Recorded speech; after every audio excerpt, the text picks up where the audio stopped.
King Salman of Saudi Arabia named his favorite son, Mohammed bin Salman, as next in line for the throne on June 21st.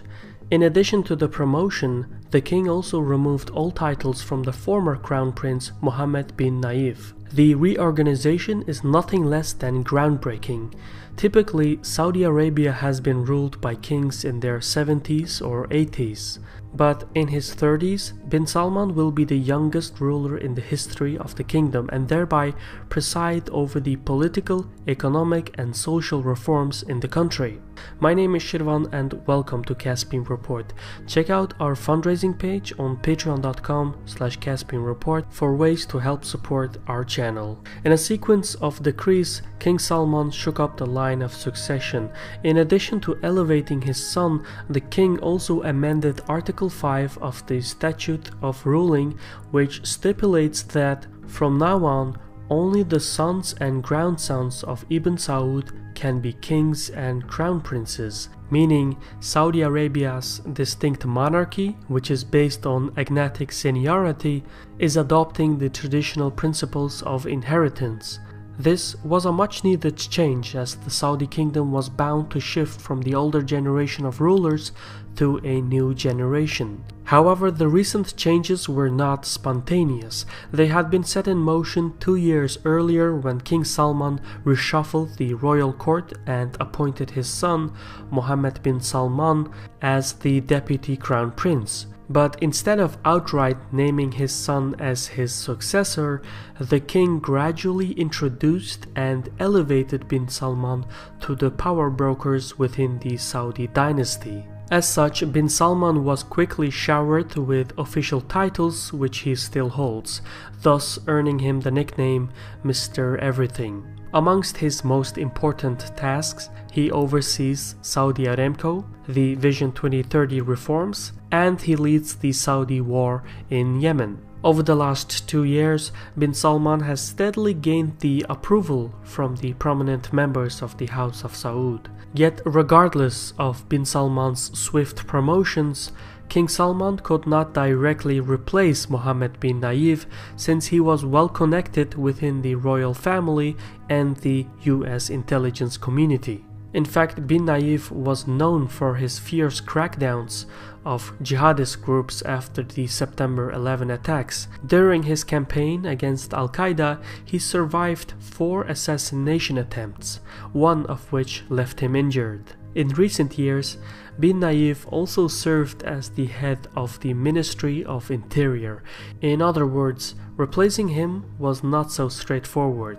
So in April 2017, King Salman reorganized the royal court and created the National Security Center, which coordinates the country's national security and foreign policy. The legal body included members of the Ministry of Foreign Affairs, National Guard, the General Intelligence Directorate, and the Ministry of Interior, the latter which was led by bin Nayef. Less than 2 months later, King Salman issued a decree that targeted the Bureau of Investigation and Prosecution, which is the Saudi equivalent of the Attorney General Office and fell within the jurisdiction of bin Nayef. The royal decree renamed the bureau and placed it under control of a prosecutor who reports directly to the monarch. Thus, by chipping power away from the Minister of Interior, bin Nayef was increasingly sidelined. These series of events allowed for a smooth public transition of power in late June 2017. Nevertheless, bin Salman's promotion was bound to happen either way. However, the crown prince's age also means that he is likely to reign for decades to come. So, unlike the previous kings, bin Salman cannot neglect the kingdom's much-needed economic and social reforms, since that would only create problems for himself later on. This also means that bin Salman's policies must be carefully considered, as any miscalculation will be his to deal with. In this context, long-term relations between Saudi Arabia and the United States will remain at a strategic level. In fact, bin Salman has worked hard to reassure the US intelligence community that he is a reliable partner and that he is fully dedicated to fight jihadist factions and consider the American interests in the Middle East. Essentially, it will be business as usual. One area of foreign policy that is expected to change are the relations between Iran and Saudi Arabia. Bin Salman has greatly aggravated the relations between the two, so much so that in May 2017 he promised to take the rivalry between Tehran and Riyadh inside Iran's borders. This posture and the geopolitical activities in the region implies that the Saudi-Iranian rivalry will persist, if not expand into new battle spaces. One example is the war in neighboring Yemen. Bin Salman has attempted to oust the Iranian-allied Houthi rebels in Yemen. Thus far, his efforts have failed. On top of that, the war is plagued with many controversies ranging from tactical failures to human rights violations and war crimes. As Saudi airstrikes devastate Yemen's infrastructure, the Yemeni people are on the brink of famine. If bin Salman does not change course in Yemen, sectarian violence will solidify the divisions between Sunni and Shia Muslims and by that result in the breakup of Yemen.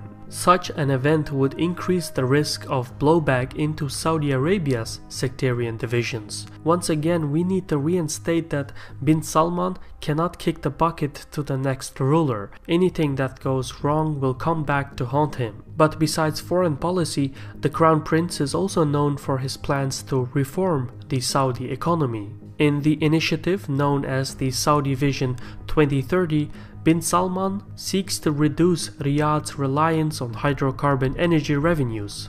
His plan involves putting 5% of the state-owned Saudi Aramco up for an initial public offering. To that end, bin Salman will use the generated funds as the financial engine for the reforms. Currently, the Crown Prince is exploring for ways to maximize Saudi Aramco's valuation and thereby improve the funding for his initiative. However, it is unlikely that 5% will be enough to fully fund the Vision 2030 initiative. As bin Salman continues to push ahead with the economic reforms, he could be compelled to sell additional shares of Saudi Aramco. But such a decision will come at the expense of other members of the royal family who perceive Saudi Aramco as their rightful piggy bank. Hence, internal opposition, especially from the third-generation princes, is likely to increase against bin Salman's economic reforms. In conjunction with his economic reforms, the Crown Prince also seeks to reform education and work ethics in Saudi Arabia, which basically requires a complete overhaul of the social fabric of the Saudi society. Obviously, this is a far greater task than reforming the economy, for any swift change in civil and social rights will be met with stiff retaliation from the conservative religious establishment. As the future ruler of Saudi Arabia, bin Salman finds himself between a rock and a hard place. He is well aware of the need for economic and social change in Saudi Arabia. And even though he is close to the throne, the circumstances are not in his favor. To avoid an internal blowback, bin Salman will have to steadily but carefully navigate through the interests of Saudi princes and the religious establishment. If he stumbles, the impact on the region will be far greater than what we have seen thus far from the conflicts in the Middle East. This was a Caspian Report by Mishirvan. I want to extend my gratitude to our supporters on Patreon. It's because of their contributions that we can research and produce reports independently, and if you have the means and you want to be part of that progress, check out patreon.com/Caspian Report for more information. For now, thank you for your time, take care and Sahol.